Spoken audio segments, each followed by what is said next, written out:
Time now to take a look at what's been making headlines in the French newspapers. Joining us is Haxie Myers-Belkin.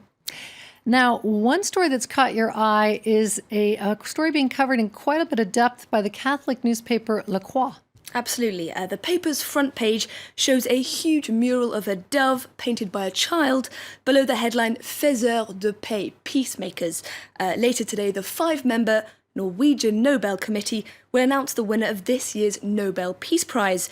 There are 228 people and 148 organisations up for the award, including German Chancellor Angela Merkel, Edward Snowden and Pope Francis. But this paper takes a closer look at 6 of the contenders, although not necessarily the most hotly tipped for the prize.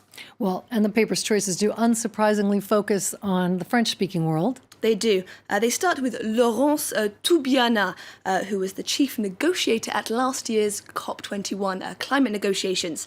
After 2 weeks of often difficult talks, the first ever universal agreement on tackling climate change was adopted by countries big and small. Laurence is the climate and sustainable development expert who steered the deal through to its final conclusion. The paper also singles out a woman known as the Angel of Burundi. Marguerite Barankitse is the founder of Maison Shalom, an orphanage set up to look after the Burundian children whose parents were killed in the course of mass Hutu-Tutsi violence over the course of 1993. She's a fierce advocate of peace in Burundi, a country she believes is all too often forgotten by the international community. Let's turn now to Le Parisien, which has published an article outlining how people affected by severe flooding in France 4 months ago are still waiting for compensation. Yeah, you'll remember those images coming out of France and the centre of, out of Paris and the centre of France 4 months back in June. The Seine here in Paris looked set to burst its banks. The floods lasted 12 days and killed 4 people. They were the worst seen in the country since 1992. 155,000 people filed insurance claims in the aftermath, with 126,000 homes destroyed. But 1/3 of victims still haven't received any compensation.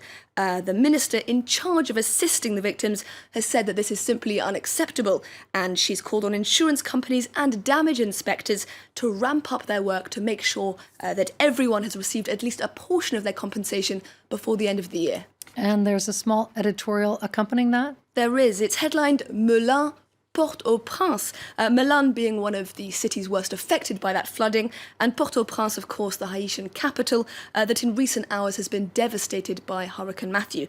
This piece says that what happened in France just 4 months ago should shine a light on the horror currently being experienced by people, by families in Haiti and surrounding countries. These are, of course, people who, when the hurricane's done its damage, will have little or no access to compensation. Well, let's turn now to Paris's bid to host the Olympics in 2024. Today's an important part of the process, isn't it? It is. Paris has already submitted its application to the International Olympics Committee, but today marks the next phase of that bid. France is outlining just how much it thinks the Games will cost and how it's proposing to get organised. The submission consists of 20 pages and outlines a total budget of between 6.2 and 6.8 billion euros. Thank you very much for that, Haxie. And now it's coming up, taking a look at the embattled city of Mosul in Iraq, where opposing sides square off physically and ideologically, and find out the latest in sports news, starting with football.